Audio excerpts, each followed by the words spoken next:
You like, ask for Spyro and you get like fucking, I don't know, like, Gyro. yeah, like What the fuck is this? like Gyro the lizard. You're Yeah, like, yeah. and then you're like,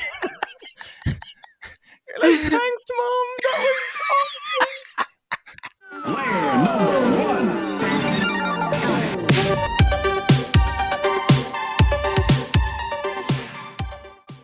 Hello all and welcome into the very first episode of Press Any Button to Continue, either Retro Rambling or Nostalgia Nerds. We have not decided on the name yet, but it will be a podcast dedicated to the exploration and rediscovering of retro gaming, our ties with our nostalgia. Join us as we reminisce on the memories and joy it brought to our lives, and hopefully allow the audience to take a trip down memory lane with us. I am joined with my co-host today, Naoise. How are you getting on? I'm brilliant, man. Really excited to do this. How are you getting on? I'm doing good. It's going to be, we're going to have a little bit of banter. We're going to have a little bit of chats. Hopefully reminisce on the good times and a little bit of retro gaming goodness. So I suppose to start us off, to get to know us a little bit, who is Keith? Did I say my name is Keith? Probably not. My name is Keith.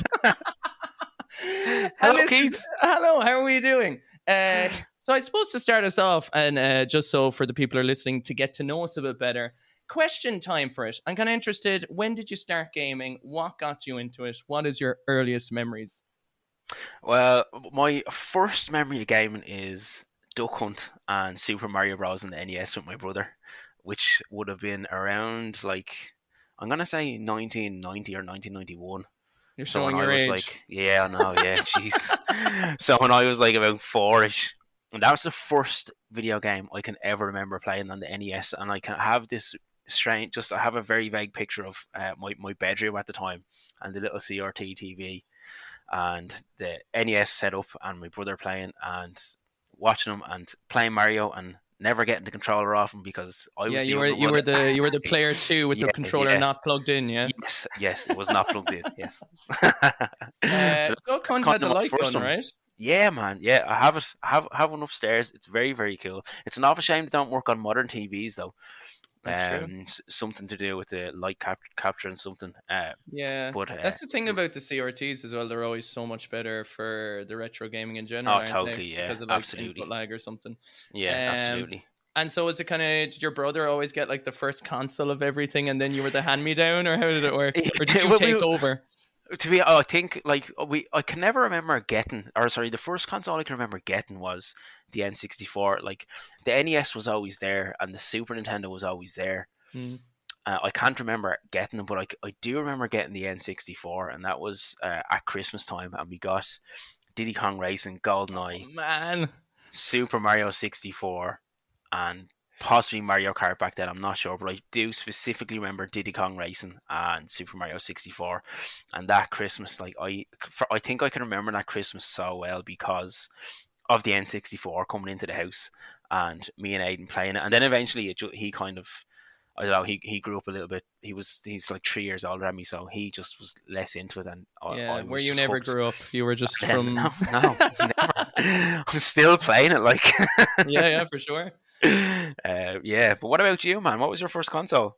So Game Boy Pocket, technically, it was my first adventures into it. I remember going on holidays to Spain with my parents, and I'd say I was 6, and it was the class. So I got a translucent Game Boy Pocket. But the best thing about it was, I don't know if you've ever tried to buy Game Boy games when you were small on holidays or anything like that, but they were all pirated copies. The consoles were real. So I had a 32 games in one, which kind of blows my mind because the fact that 32 actual fully fledged Game Boy games fit on one Game Boy game kind of blew my mind a little. But I remember they were pretty scuffed. Even at that age, I was like, why does Barbie have no hair? There was all these games in it, man. But that was kind of my first kind of step into it. And my mom kept calling it a Playboy, which was the best part of it. She was Brilliant. She's such a classic mom. She was like, where's your Playboy? I was like, I didn't even know why that was funny at the time, but my dad sure did. Yeah. Wait, what has he got there? Yeah. Oh shit, it's been found. Yeah. But no, in terms of a console then, I specifically remember Nintendo 64 as well was mine. Like when you mentioned like the Christmas, like that like warms the cockles of my heart, Oh you yeah, know, those yeah, yeah. games. So my sister got a Nintendo 64 and then I ended up getting a PlayStation 1. But I remember her playing Mario 64 and I remember it's like, this isn't on the PlayStation. I was Yeah. like, I was instantly drawn to that game. And to this day, it's still one of my favorite games of all time. And so I eventually got a Nintendo 64 secondhand, I think, because there was a shop I used to get all my stuff secondhand in. Yeah. Back when retro games were not retro games and you could buy them for like a $5 inside in the shop, man. Imagine. And yeah, so that was kind of like the first adventure into it. I bought a PS1 by finding all change around my house and collecting it for months till I had enough. I think I only gathered £100, but my dad said it was and just paid the difference. Do you know that kind of way? Yeah. And I remember playing Gran Turismo with him and stuff like that. But that would have been my earliest kind of memories for it. All right. Nice. And yeah, and I suppose that kind of brings it on into it in terms of like for you, why is it kind of that you like keep returning to retro gaming, or what is it that keeps it close to your heart? You know, what is it that you like? Throughout the years, though, like I kind of went along with the times when it came to gaming. So I had the N64, and then we had a PS2, and then I had like an Xbox 360, a PlayStation 3, and I was kind of going along, and I would from time to time I'd take out the N64 because it was the only console that I'd held on to. The rest of them, just got lost in time, as happens. So from time to time I get the N64, and I wasn't always into them. I kind of like I said, I went along the times, but there was one time we were going to like a craft beer festival in Dublin, and we stopped off at one of my friend's houses, and he had a Super Nintendo, and fuck me when I tell you, it blew my mind. I hadn't seen one in, I don't know, like 10, 15 years. I can't remember how long, but I was just totally captivated. And then I wouldn't shut up talking about it for weeks after that. And then my partner got me a surprise gift of a Super Nintendo for my birthday. Okay. And I started playing Mario Kart, and then I just spiraled. I was like injecting the nostalgia right into me. I was like, yes, give it to me. And then I just went mad on. Then that's kind of what brought me back, and then that got me really into it. And even though like I have a PS4, I have a Nintendo Switch. I don't know. There's so many reasons why people can be into retro video games. In my opinion, there's the simplicity of a lot of them. Like you think Super Mario Bros. In the NES, yeah. You turn that on. There's the Goomba right there. He's gonna hit you. You're gonna die. You're gonna be like, right, you need to jump over those guys. You jump. You hit the mushroom. That gets me big, and straight away you're playing. You can figure that game out in seconds. It kind of reminds me in that aspect of like kind of, I don't know, like any game, like maybe chess is a bad analogy, but like, you can learn to play it pretty quickly, but to get good at it is something else. Yeah, totally. And I think as well, it's like, to what you're saying there, like the game turns on, exactly what you're doing, exactly what your goal is, exactly what to do. I think a lot of frustrations. Now, full disclosure, I play modern games all the time, right? Like I'm still. So do I, man. Yeah. So like I'm still. It's not more of a case of that I don't enjoy them, but I think it's interesting to compare and contrast them. But like, tutorials in new games, man, in cinematic games where you're to be 2 to 3 to 5 hours, where the game keeps popping up on the screen. It's like press backwards and X to like have a wank kind of thing. You know what I mean? It's like, please, why? Can I put that game off you when you're finished? Whatever that one. Yeah, no matters, man. It's a bit of an underground title. But absolutely, no problem. But I mean, it's interesting when you say that because, when you saw that Super Nintendo and it's almost like you got that instant like rush of like, oh, it's a time capsule thing that like, it almost gives you a serotonin buzz. It's the same, when you look at old TV adverts, like, 90s ads or something, and it brings you straight back to like a time and a place. And quite often those times are places when you're a kid and you're like safe and you've no responsibilities and nothing going on in life. So it's nice to have those things, Yeah, absolutely. And nostalgia, see, I think like nostalgia obviously was the first thing that drew me in. And I feel like that's the same for a lot of people. But there's so many games out there as well. So like I'm still discovering new games on the Super Nintendo and the N64. And even with the N64, it doesn't have an outrageously huge library. But there's still so many games I haven't played. So the consoles are old, but the games are still new if you've never played them before. So no, 100%. You know what I mean? Yeah, it's not just revisiting for the sake of memory. You're literally like experiencing the new old games as in old games for the first time as well. Yeah, and yeah, then for some of sure. them are just so incredible, like the Ah, music, the like, stories.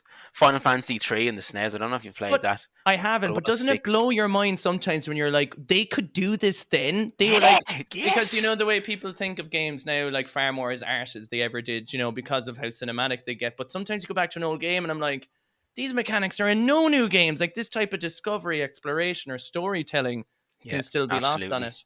Because I just recently played Banjo Kazooie for the first time, and Oh, that nice. have you played it? Wait, that was your first time playing it?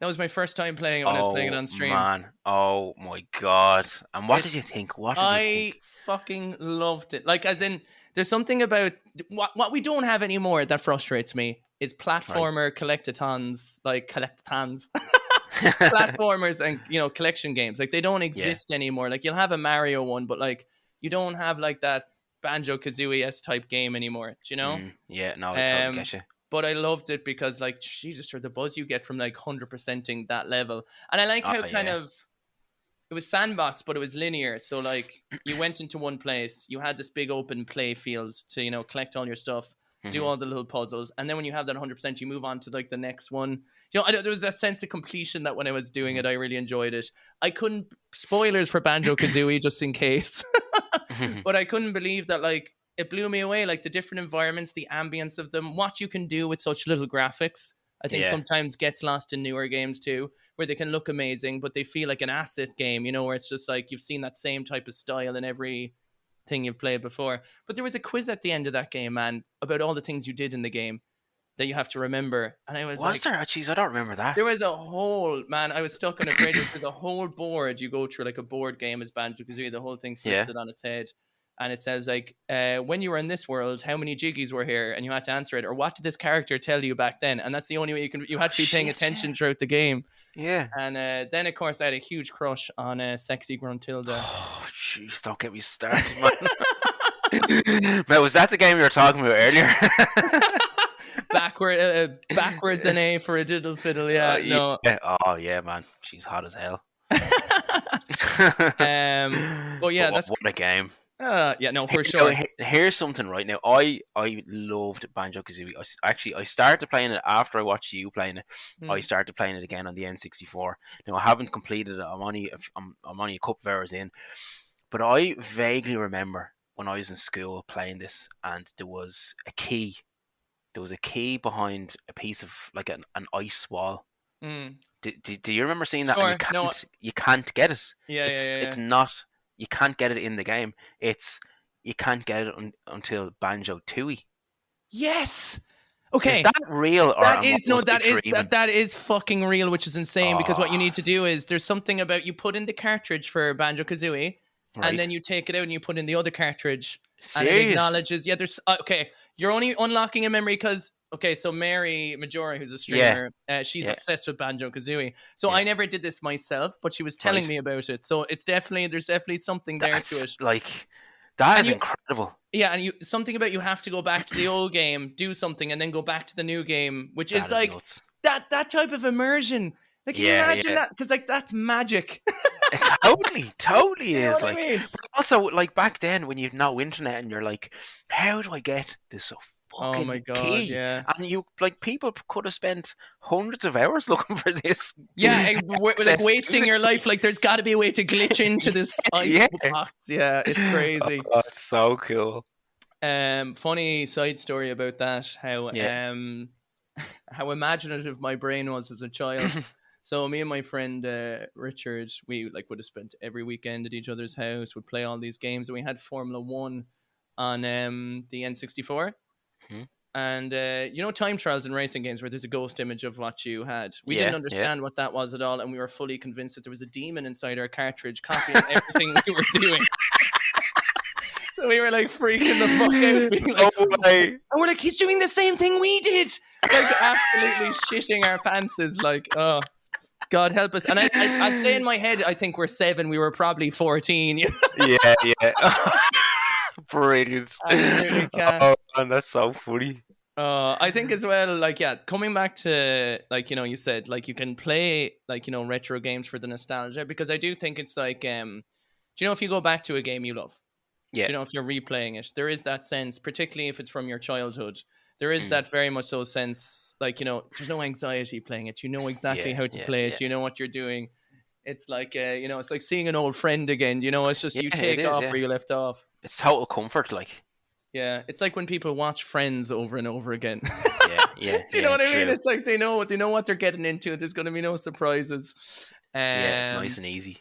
Yeah, so I think there's elements of that keep you coming back, but I think also, Totally. as you Yeah. said, like, you know, it's more immediate. Sometimes it's a lot tighter experience. You're kind of getting more out of your time sometimes, Yeah. you know, because you're not watching a 3-hour cinematic and then a 5-hour tutorial, and then you're like, shit, I have a job to do, and you know, all that kind of stuff. Yeah, yeah. And most of the time, now I know we're talking about banjo and you can't get to that key. You need the other game, but most of the time when you get the game, that's it. You don't have to worry about DLCs and buying new things and spending more money, or you know what I mean? Do you know what's another huge aspect for me as well about them, which I miss, is the experience of buying the game, Yeah. getting the box art, Oh, opening up the totally. Yeah. manual. Yeah. Like I used to like remember I get the game and I wouldn't be allowed to play it for like a day or two. So like I Right. would be reading it, I'd be absorbing it before I had Yeah. it. I'd take the Absolutely. manual to school, I'd look at all the drawings, you know, like it's kind of like someone saying like, oh, do you know, have a vinyl over Spotify or something, do you know? Yeah, yeah, There yeah. obviously is benefit to downloading digital stuff, but having that full experience of Oh, absorbing all that totally. was Yeah. amazing. It's a huge part that like manuals and the full color manuals that has a nice Mm, little intro, a nice little story to it, and it can get you totally wrapped into the game before you've even turned it on. sure. You know what I mean? Like that was a huge part. And the fact as well that when you looked at those manuals, they would actually, like, they could be very cleverly done, telling you, like, they give you lore about the game. Sometimes there's only stuff you could find out about the lore within it, or like kind of secrets within the manual. Like, you know, the old Grand Theft Auto games were brilliant for having, like, it was like a tour guide of the city and you had the full Yeah, map the as big well map. and Yeah, stuff. yeah. I know it was like, Absolutely. it made you feel like you were going into that, where like you went into a tourist office and like, here's the Yeah. manual of the game. And it created a connection between what was on your screen and reality, because you had that kind of physicality of something that made you feel more immersed in the world as well, which I think is cool. Yeah, absolutely. So yeah, I think like having all them was a really nice aspect. That's why I still will get like special editions of games I like new, because you'll have to pay more, but you'll get like, you know, an art book or something that comes with it, you know. Yeah, yeah. It's definitely worth it. Because I like when the Switch when I first started playing games on the Switch and there was no manual, I was just I was like, why would they get rid of something that's so now obviously it must be something to do with cost or whatever, but I was like, it's such a huge part of the game itself is the manual. Do you know what I mean?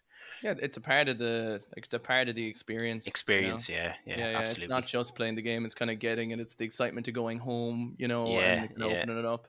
yeah. Like, I mean, obviously there is, you know, benefit to games being digital in terms of the fact that like you can have a library of 50 of them in one go and you Oh, can just totally, flick yeah. between them. But still, Mm. it's nice to have it. With that in question, thinking about different generations, like to you. Because I don't know, so I stream on Twitch, and sometimes Yeah. I put a game in a retro category. Like the other day, I was playing BioShock, right? Right. And that game came out in 2006 or whatever, right? It's like nearly 15 years old or something, right? I don't know if that maths is all off, but something like that anyway, right? Yeah. And people were like, what are you doing putting BioShock in a retro category? I'm like, well, I don't know. Like, I mean, 15 years in technology and everything else. So I'm kind of curious in your brain, what constitutes as retro to you? Well, I remember reading a thing about what retro is, and I fucking totally disagreed with it because it made the Nintendo Wii retro, and I was like, nah, there's no way, the Wii's retro. So I remember reading a thing, and it was like any console that is not produced anymore, Interesting. is technically considered retro. Interesting. So the Wii, because I'm fairly sure the Wii isn't. They don't make Wii's anymore. No, I don't think so. I don't Yeah, even yeah. think they make they don't make Wii Xbox U's. Ones or Oh yeah. PS4s. Well, no, they do make PS4. That's not true. But there's like the base version of the like last gen's consoles. I think some of them are fading out even. Yeah, but there's obviously video game consoles from like the 70s or really early 80s. But kind of my retro is NES and onwards. Sure. Or the Famicom and onwards. Yeah. Sure. So like 2D sprite games, kind of. Yeah. Oh, would you include N64 as retro? Oh, totally. Yeah, absolutely. Yeah. Even the GameCube. Yeah, you see, I think it's interesting, right? Because, well, I mean, the Wii's only one step past that, but you wouldn't consider the Wii retro, would you? No, I wouldn't. That's where you draw the line. Yeah, totally. Yeah, totally. That's the hill you're going to die on. Yes, absolutely. I think it's interesting, right? Because I think it depends, right? Because if you're, let's say you're a 15-year-old, yeah, right, and you're like, you see an Xbox 360, you're going to think, like, it's a perspective thing. I think sometimes totally, yeah. You're going to think that's an archaic fucking granny. Do you know what I mean? So it's like, but I get you. I don't know. It's funny because the GameCube and Wii to me are the exact same thing. It's just they just added a sensor bar on top of it. Do you think? Yeah. Well, I mean, the GameCube and the Wii is basically like, in terms of graphics and everything else, is the same, but you just have fucking motion controls. But... Yeah, and then the Wii does have ports for GameCube controllers. There's loads of games that came out. No, the Wii is literally like, there was a development kit of a Wii that was literally a GameCube with the sensor on top of it. I swear to God. The Wii was the controller. The Wii was really the controller. Like, that was the console, if you know what I mean. Yeah. Because if you look at any of those games, like, because the Wii plays GameCube discs. Yeah. You know, it just takes them in there, which is really, really cool. But yeah, I don't know. I think it's interesting. I'd be interested. I don't know if anyone ever ends up listening to this. And you can actually, like, you know, who knows? And you can reply. I'd be curious to know, like, what people consider, you know, as a question out there to anyone who listens. Even I'd go as far. PS1, obviously, PS2, and the Xbox original. They're my cutoffs. Yeah, so the most modern of them would be the Xbox original, PS2. Yeah, and GameCube. And I can see that. I just wonder, like, what is the logic coming from? Is it coming from a place of feeling or logic? Do you know that kind of way? Is it like it's all down to personal perspective. Like you said, like someone who might have grown up with a 360, that's their retro. Sure. And that's absolutely cool. It's whatever. It's down to you. You know what I mean? Yeah. No, completely. No, it's an interesting one for sure. But I suppose as well then, kind of like, you know, why. First of all, you do have a bit of a retro game collection, right? Like, as in you play on original hardware and stuff? Oh, totally, yeah. I much prefer. Now, obviously, there's certain games that are outrageously priced at the moment. And it's gone insane since COVID. I don't know if you've noticed. It's really... I have. Yeah. Like games that were 200-300 or 1,000 now. Yeah, it's crazy, isn't it? Yeah, it's wild. I was actually just watching a video on that recently. But in terms of collecting, like, what you like about having them? I don't know, like the whole thing about physical media and not just having the license to play something, because with digital downloads, it can, you know, if something happens to your console, it's all gone for the moment or something, or sorry, not something happens to your console. If something happens to, like, the company or something, or the website gets shut down, then they're all gone. But with like classic games, you have them there. They can't be taken unless you decide to get rid of them. And then also, I think it just ties in with the retro. It's an old school thing of when you're younger, you had to always just have physical media. That's what you got. You went and rented a video out of a video shop instead of streaming something from Netflix. You know what I mean? It's that was the way we grew up with media, be it games or videos or anything like that. We always had to buy them, and you had a few games there. You could swap them with friends. Sure. So I think it kind of ties in with the whole retro gaming thing, and maybe that's why collecting is such a huge part of retro gaming as well. Mm-hmm. Yeah, because there's that aspect of, like, I think there's the fear of loss in certain ways. Do you know what I mean? That it's like, you know, you're playing this thing that, like, you know, means a lot to you. So if you don't physically have it, you're afraid one day it's just not going to exist. Do you know? Like, there's definitely certain games that, you know, are on the more pricey side. Now, look, I don't know how, I know Nintendo's kind of weird about, like, re-releasing certain stuff, and I know they have the Switch Online and all that, but as you said, like, it is a different experience, you know, playing on the OG as well, and having the controller that it was made for. You know, there's a big aspect of that too. Oh, totally, yeah, absolutely. But I think collecting for me was definitely a mix between, like, I think having all, like, okay, so like I've moved out of home, but like from all my stuff at home is, you know, it's all there. I know it's there, but like having, you know, the wall of all the games I've collected. I think first of all, it's like a memory unlock for me in one way. It's like that game. I'm emotionally attached to the game because I played that with my best friend for 3 years, and, you know, having that physical piece of thing on my shelf, you know, the game or whatever, is that connection to it too. So it's like, there is an emotional connection to it's like someone having like a teddy from when they were a kid, you know, like there's an attachment to that. Yeah. And sometimes with those games, there's the same thing because you're attached to the memories. Yeah, sentimental, totally. And I think as well, there's got to be something about having a collection. Like, look, for some people, they're going to view it as hoarding. For other people, they're going to view it as like, are you out of your mind? Why, you know, but it's like everyone has their own things in different ways. But collecting is like people collect stamps. People collect magazine. You know, collecting is a hobby in itself. Sure, it's the thrill of kind of finding the one you want. It's the challenge of looking for them and kind of. And then like display, I like displaying mine on the like you said, like having them on the shelves. I think it looks cool. That's kind of it's a nice aesthetics to it as well. I think there's got to be like a kind of psychology around the like, you know, keeping you safe, surrounded by your things that you know that you love and that like remind you of being a kid or something. Absolutely, yeah, for sure. To that end, though, obviously you still sometimes have to like. I don't know if you do. I know you mostly play on the original, but obviously people emulate as well because games are like, you know, 500 quid. Yeah, and it's that's not the thing. reasonable. Like I started playing Earthbound on the Switch library, the SNES library on the Switch, because well, first of all, Earthbound wasn't released in PAL regions. It wasn't released in Europe or anything, so we never got it over here. But the price of the cartridge alone is.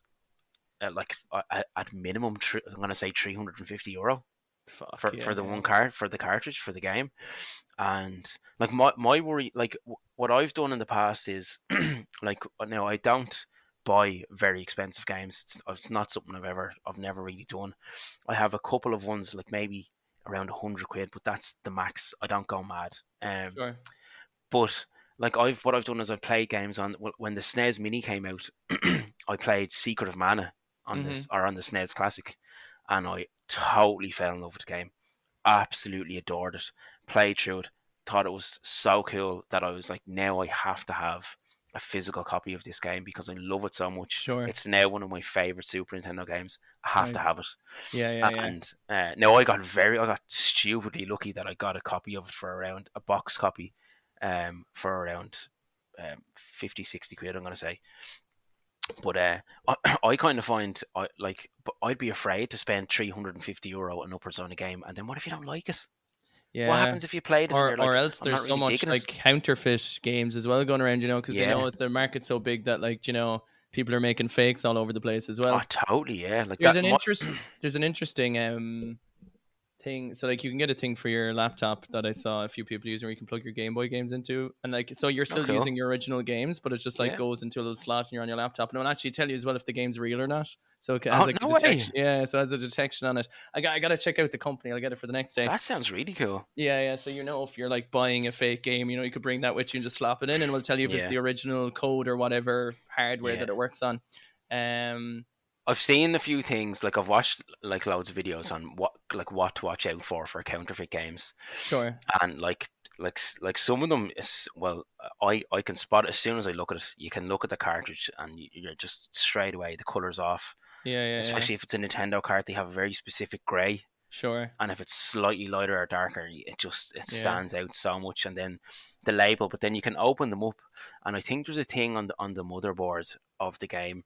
It's like the Nintendo chip or whatever. Yeah, but loads of the counterfeit ones, there is the Nintendo chips, but loads of the counterfeit ones have, I have no clue about building an actual game, but they have like this black blob that they use, whatever it is, for building the game, and they're all on modern counterfeit games apparently. Sure. I don't know, whatever the technology is, and that's another way to kind of spot. So you just open, because it could be a really good counterfeit on the outside.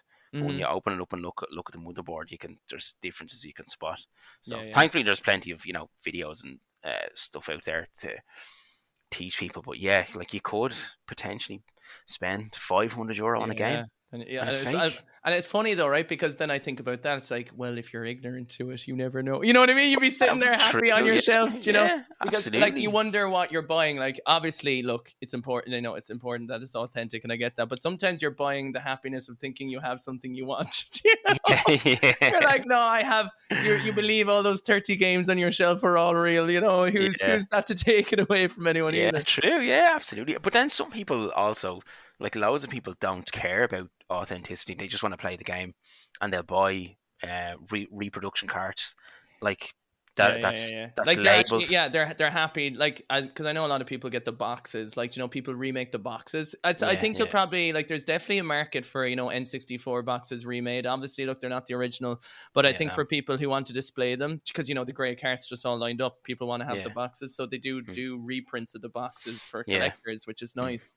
But again, I found I've seen a couple, and they stand out so much. Like if you put them side by side to a real box, it is insane the See, difference. I'm To cringing, me, right? anyway. To me, Because I had all these boxes, man. You don't want to hear one of the worst stories? go on. Oh no, Oh go my on. God, I can't. Like, the child that You like didn't ruined. burn them, did you? Oh my God. Well, I have a worse story about my Pokemon cards, right?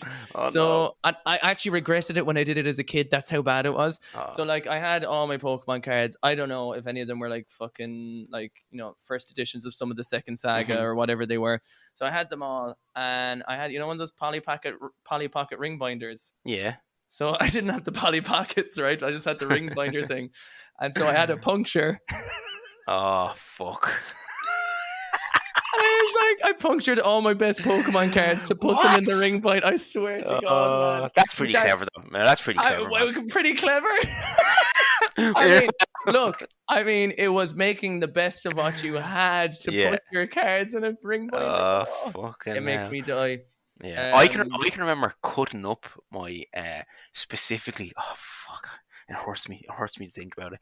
But I can remember cutting up my Ocarina of Time cardboard box, to cut out the logo and put a thumbtack and put it on my fucking bedroom wall. But the thing about that is, right, at least with your version of it, you were turning something into something else. I was just destroying. Like I was just absolutely might as well took a lighter to them. Yeah. But, because there's something innocent, like because you'd write your name on the cartridge, like you wouldn't care, dude. Yeah. I have I'm so lucky. My prized possession, the thing that I like most, is I have a Pokemon Stadium N64, right? Oh yeah, that's beautiful. It's not the Pikachu one. It's like the normal shaped N64. It's like blue and yellow and has the Pokemon etched in on top of it.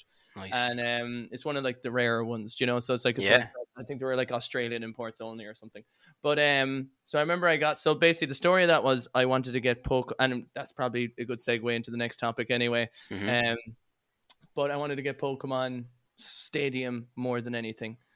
And I was convinced what Pokemon Stadium was the Game Boy game in 3D.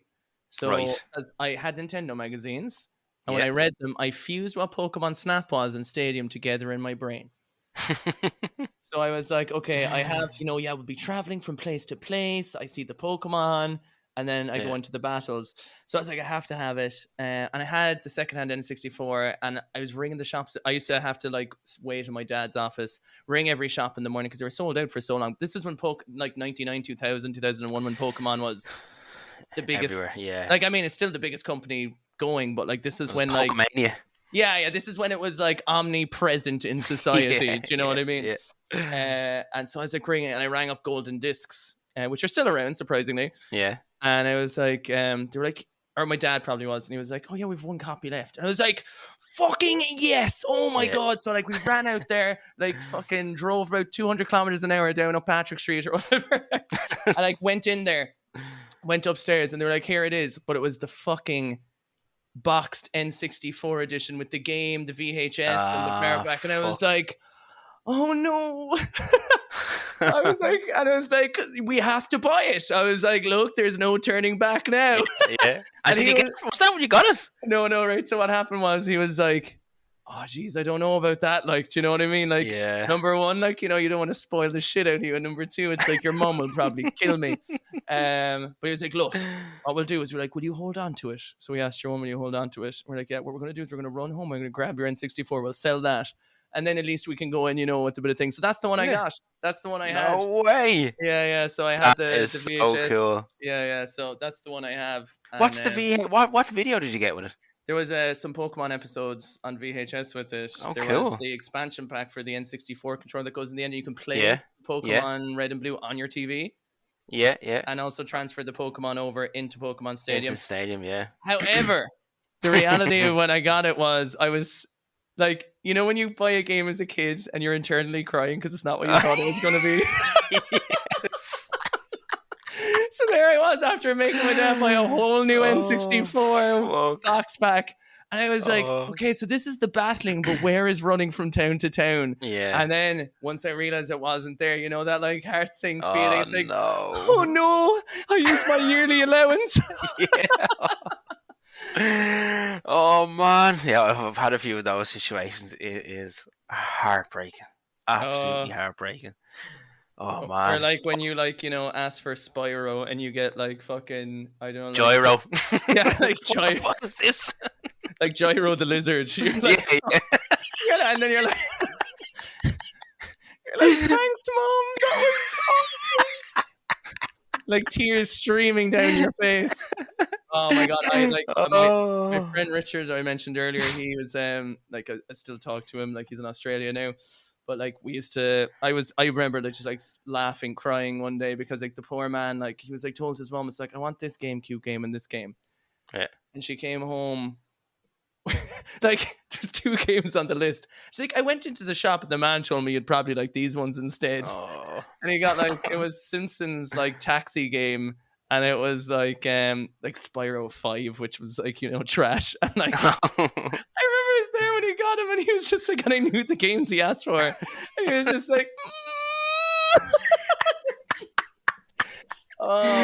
because you don't want to be like a little bollocks and be like, that's not what I fucking asked for. Yeah, but I mean, but you know, as a kid, you like think about those games every night. You go to sleep dreaming of what it would be like to play them.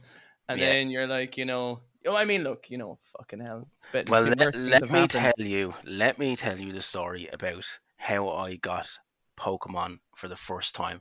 My first experience. This is a beautiful segue. We were planning to talk about Pokemon today in some capacity as our first kind of game of it. This totally leads into how I first got Pokemon.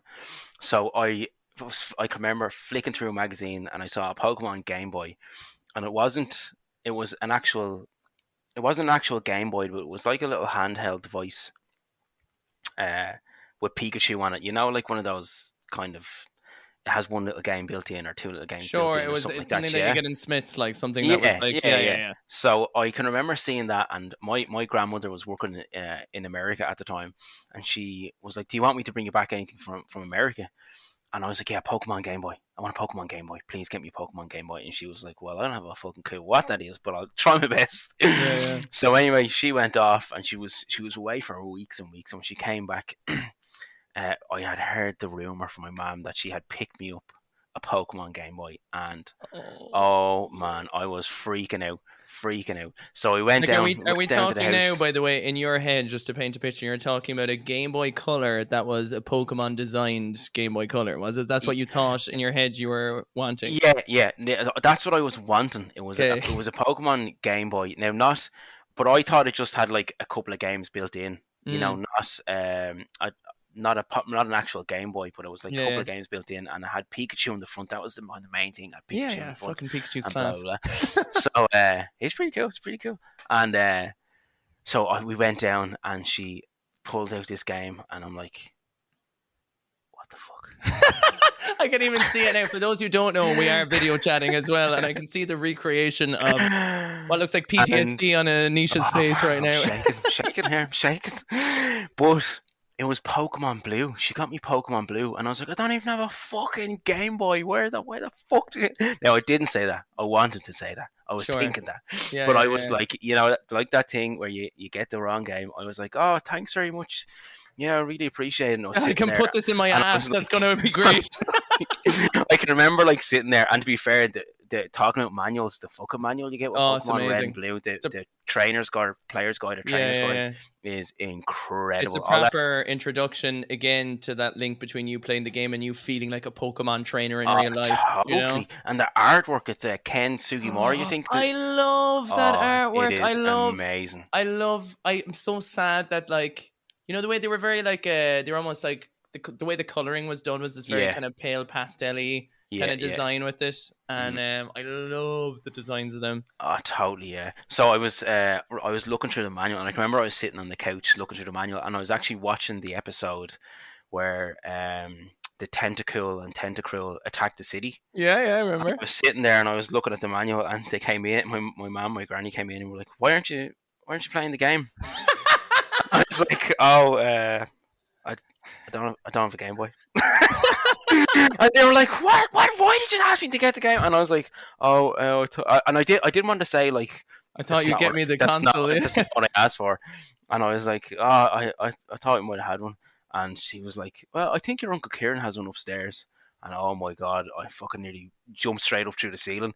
So I ran upstairs.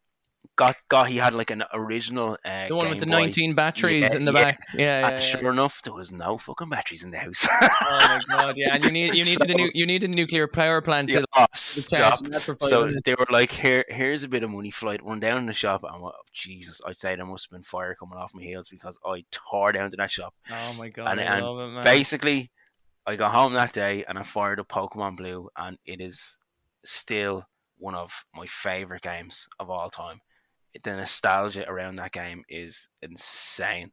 But it all stemmed from me asking for something, getting something I didn't want, like we were talking about. Sure. And then that was my introduction to Pokemon video games. And were you watching the anime first? Is that what got you? Yeah, I was watching the show. Yeah, and then you liked the game. Because oddly enough, the game exists before it took me years to realize that the game is the game. Everything's based around the game. Yeah. It was a green and red when they came out in Japan. Yeah, but because she got it in America, I got it before it was released in Ireland. You lucky fuck. I can remember people hated you. I can remember saying to my friends, "You're like, what the fuck is that?" I was like, "It's a fucking Game Boy game!" And I can just remember. And then it hit. It was very soon. It was like very soon after the games were released here.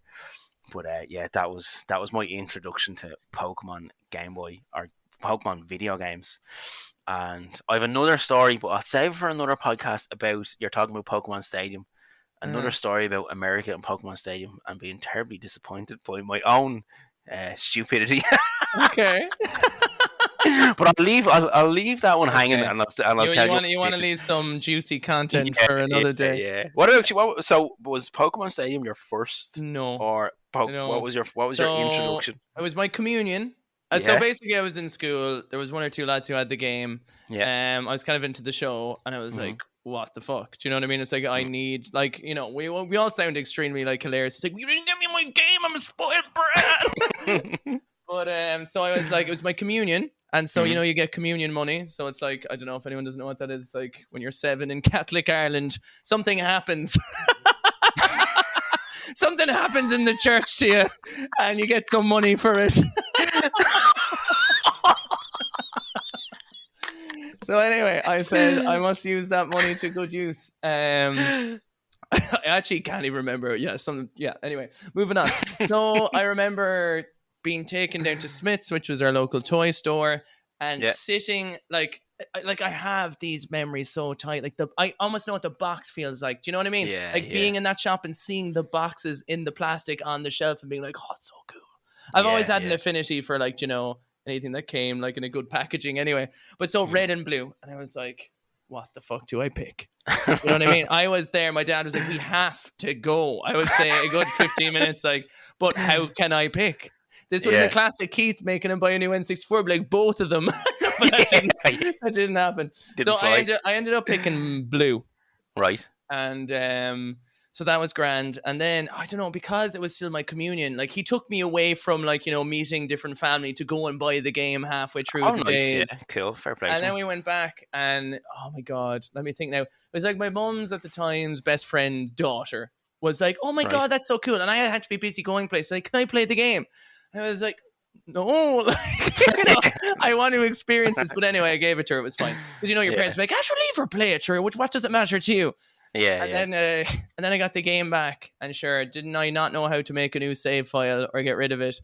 And I was stuck playing as Katie with the Bulbasaur, like, you know, heading up into the second thing. So I was like, I remember for ages, I was like, oh my God, she named I can't remember what she named the Bulbasaur, but it was like there was nicknames for everything, and it was like someone, you know, it's like someone Michael. It's like someone pissed on my couch, Michael. Oh, I thought that's what you said. You named Bulbasaur Michael. That would have been Yeah.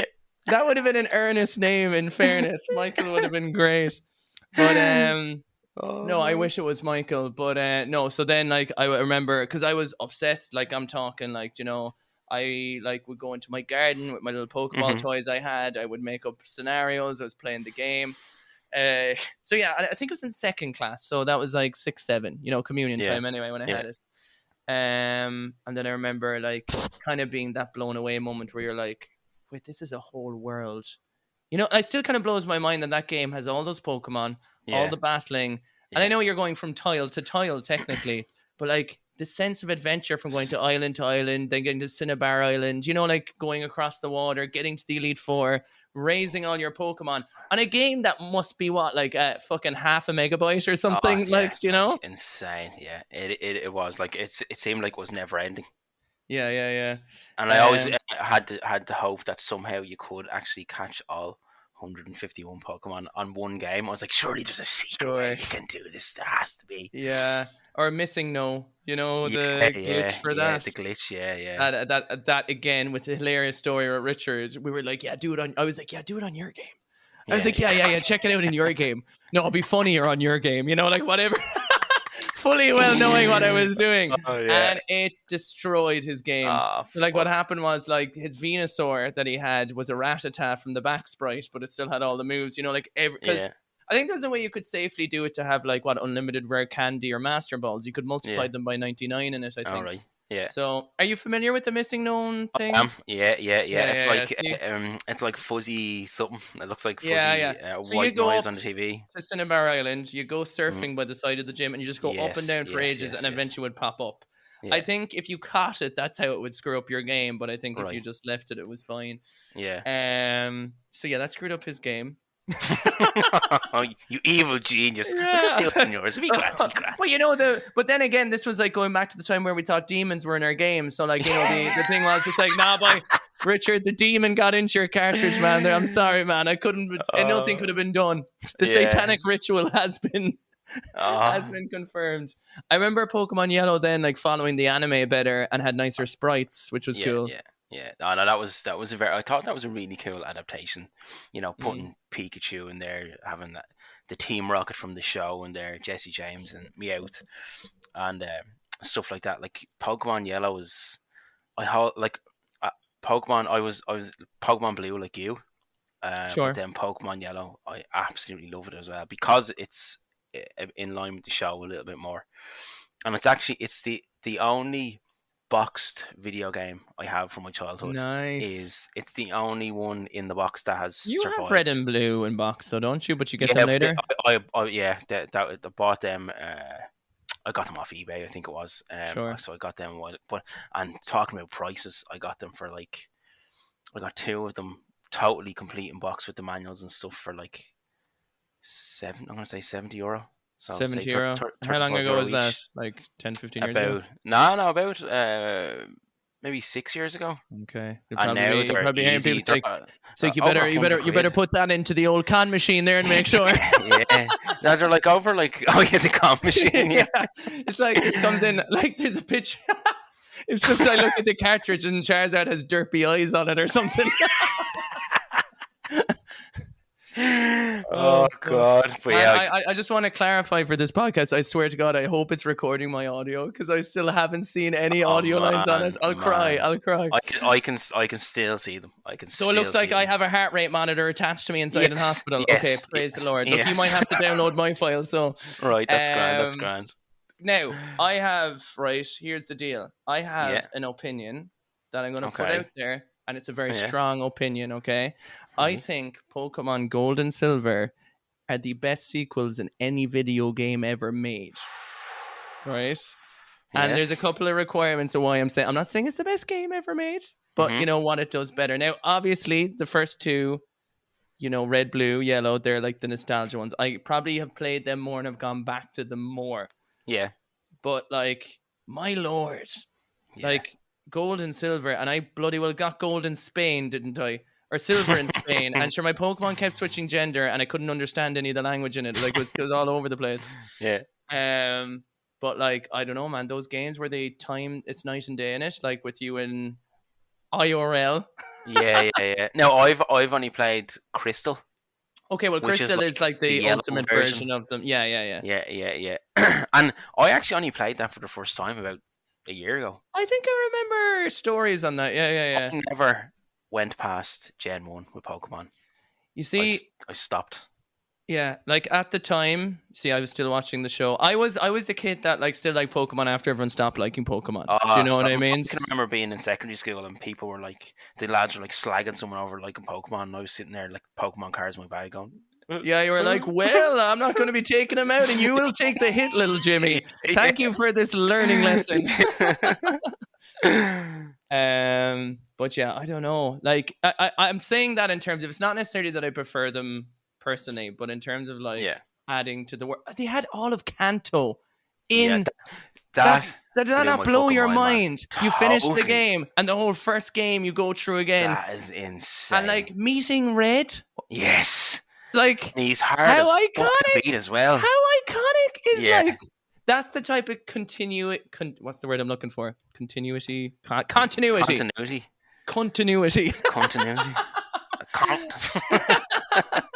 Like that was like, oh my god, you know. Oh man, like I remember reading about it, and like I was like, I have to experience more of Pokemon. So I got Crystal, and when I heard that you can go back, that was like, I was like, I have to play through this game. But holy shit, is that a good game? Like, that's very good. And I didn't know the Pokemon that I was getting. So when they were like, you know, the random encounters, Cyndaquil, Chikorita, and Totodile were like the first three. Oh, you mean just in general though? But in general, I didn't know a lot of them, and so it was totally new to me, and still, even what it's been out for like 20 years. Yeah, you were playing like on, I don't know, what were you playing it on? I was playing on the Game Boy Color. Yeah, so like not even an advanced, like it was no backlight, nothing. No, there's no backlight. But yeah, you were in 2020 enjoying a black and white unlit game, like to your heart's content. Do you know what I mean? Like that says a lot, you know. Incredible, absolutely incredible. And I see, because this is the thing, right? Because I had it at the time, right? Yeah. And so I was kind of still reeling from that. So you have a unique perspective of going in, not knowing, like, you know, because I kept up with the anime for a long time. I knew who the Pokemon were, already kind of an attachment as a kid playing it, and I played it as a kid. So, you know, there was you could breed the Pokemon, you could make the fucking babies, you could do all shit. But coming back, well, there's also a thing where it's like, you know, I think sometimes the simpler the game is, the older I get, the better, because I don't feel like I have all this, like, you know, time to be like, I have to go with this at like 5:04 p.m. at the grass and to stroke down at midnight and like fucking get 2 Pokemon to have sex and like fucking, you know, and bring it to this weird old daycare center, you know. But like coming back to it from your point of view, obviously you said you liked it. Was it a good experience? Totally, and it didn't feel that it was as old as it was. Like the things, like the night and day thing was cool. There was the mobile phone. People ringing you on the phone. Yeah, and you could ring them and redo battles with stronger versions of them and stuff, right? And I know I've only played it once, so it's not. I think you could anyway. Yeah. But and then just the sheer size of it, and when you finish it, and then you get to go back to Red, like through Kanto, and I was like, oh man, so it has aged gracefully.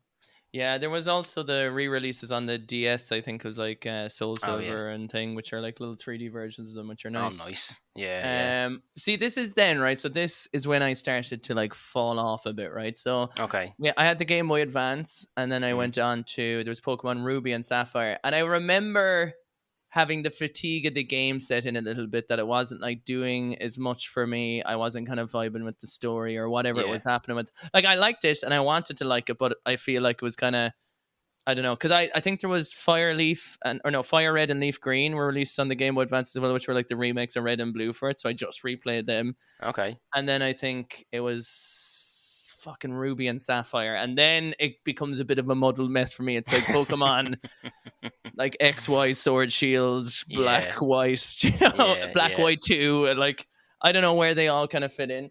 I think I came back in like in the 3DS with X and Y or something. Right, yeah.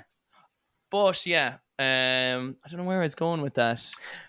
That it's one of the best sequels ever, and and then it's kind of, I feel like it kind of lost its innovation for a while past that. In fairness, one of the biggest complaints about Pokemon to this very day is that like they haven't really innovated it. Yeah. Like it's as the same. Like Pokemon Sword and Shield came out on the Switch, and I don't know if you've played that. No. But it kind of garnered like a lot of complaints because everyone wanted Breath of the Wild Pokemon. You know, they wanted like an open world that you could freely traverse. And big RPG style, like. Kind of like, you know, like what you imagine the game to be when you were a kid playing Red and Blue, but in a reality, you know. Yeah, like the Pokemon, was it Hey You Pikachu or Let's Go Pikachu? And Let's Go Pikachu, yeah. I enjoyed them a lot. Like, yeah, so did I. Now it was incredibly easy to play through. But I think that's why I enjoyed it, because I was half paying attention, you know. Yeah, it's not a bad thing, but it was very cool. It was Red and Blue though.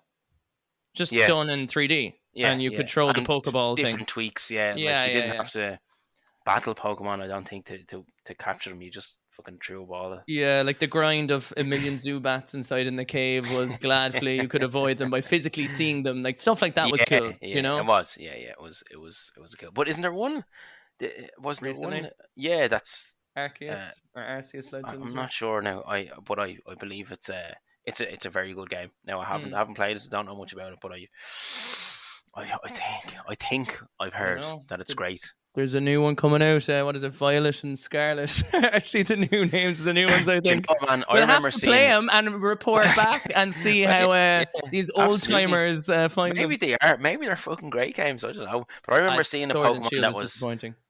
Did you? Oh, really? Yeah. Yeah, no. Like I played that, and then there was another game called recently that I got 2, Pokemon Legends Arceus, and like the gameplay loop of that was brilliant. You literally run around, you throw Pokeballs that you see Pokemon in real life. You can battle them in real time. You just throw out the Pokemon you want, and you can run around while you're fighting and catch other stuff.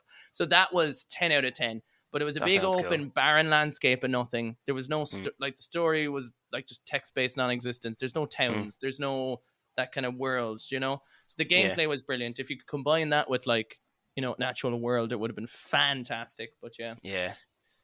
Pokemon Snap. Fucking great game, man. Holy shit. Now I haven't played the new one, but the N64 game. Holy I love fuck, it. what a game. And here's the thing, why is there fucking 63 Pokemon in a game on the Nintendo 64? You talked about this on your YouTube channel, didn't you? Why the fuck is there 63?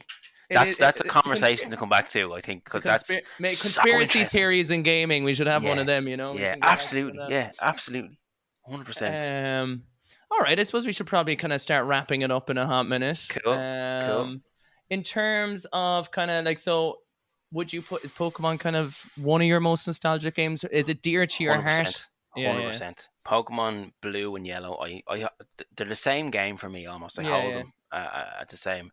They're in my top 3, easy top 3. They're the things you're running out of the house with on a fire if you have chance. 100%. Yeah. My copy of Pokemon Yellow is definitely That's probably my most prized possession that I have because it's the one box game that I have from my childhood. Sure. So yeah, absolutely. I think I remember as well just getting Super Smash Bros. Because Pikachu was on the box and then turned out to be the greatest game ever. What a game, fantastic game. All right, then. I suppose we will leave it there for today and we can catch up soon. Where can we... well, first of all, hang on. If this works and if anyone wants to listen to it, we're taking titles. You know, we don't really have a name solidified yet. We were going press any button to continue. Retro Ramblings or Nostalgia Nerds are options if you like them. But, you know, feel free to suggest names. Yeah, if there's any other ones, Yeah, we'll see what's there. Where can people find you, Naoise, if they want to see you off the podcast? They can check me out on Instagram. No, your address, like your home address. It is. Sorry, go on. Code.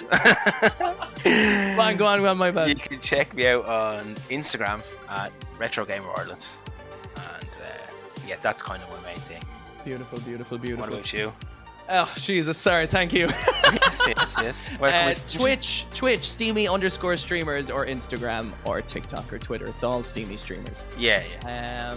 So thank you for listening. Thank you for hanging out. Hopefully this was a nice trip down memory lane, and hopefully it brought up some nice, cozy memories of your retro gaming. And until next time, we don't have a name yet, but signing out. Love you all. Laters. Cheers. Bye.